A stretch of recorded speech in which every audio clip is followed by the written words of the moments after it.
Hello, my name is Ariel Garten. I'm one of the founders of Muse, the brain-sensing headband that helps you meditate. And I'm here today to tell you whatever you wanted to know about meditation. So what is meditation? Everybody at this point knows that meditation's good for you. It's something you should be doing. Probably you have a friend that does it. Maybe you've tried it and you're not sure if you've done it right. But there's still this sort of sense of mystery. What is meditation?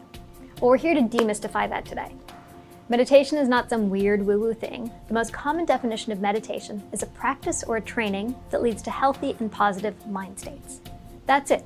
A practice or a training, a thing you do regularly, like going to the gym, that's going to boost your brain to healthy and positive mind states.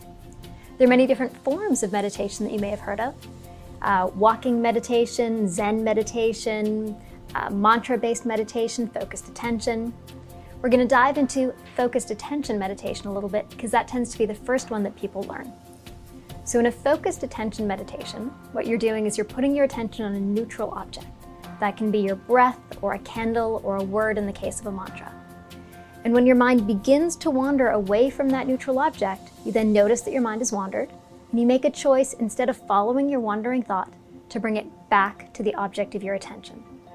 So you might be focusing your attention on your breath.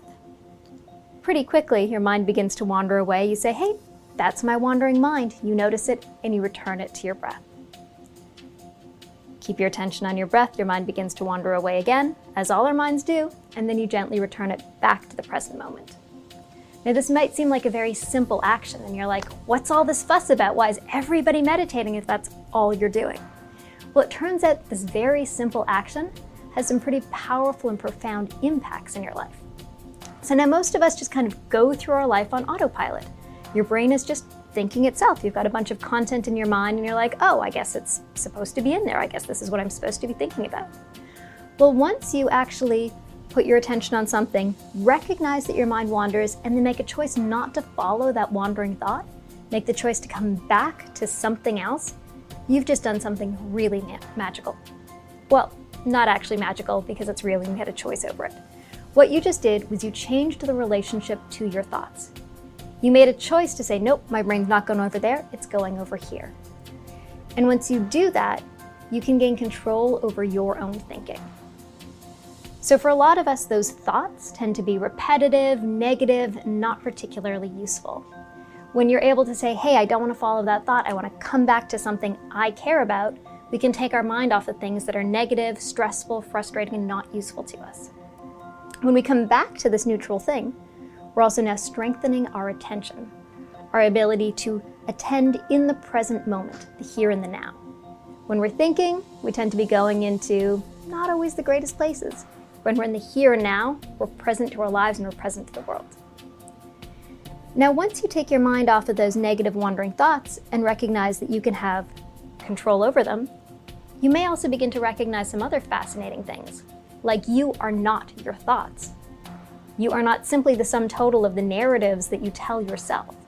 And if you are not your thoughts and you're not those narratives, then you can begin to change those narratives about yourself and your life. Then it becomes really powerful.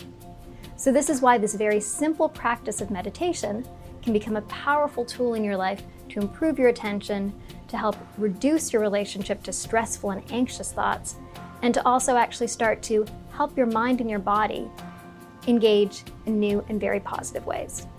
Now, that was just one simple practice, focused attention. There are many different forms of meditation, some of them leaning towards the same direction and the same outcomes, some of them adding additional aspects to how you condition your mind and your body through the practice. However you want to meditate, I recommend sit down, pay attention to your thoughts, notice when your mind is wandering, come back to the present, and see what that does for your life.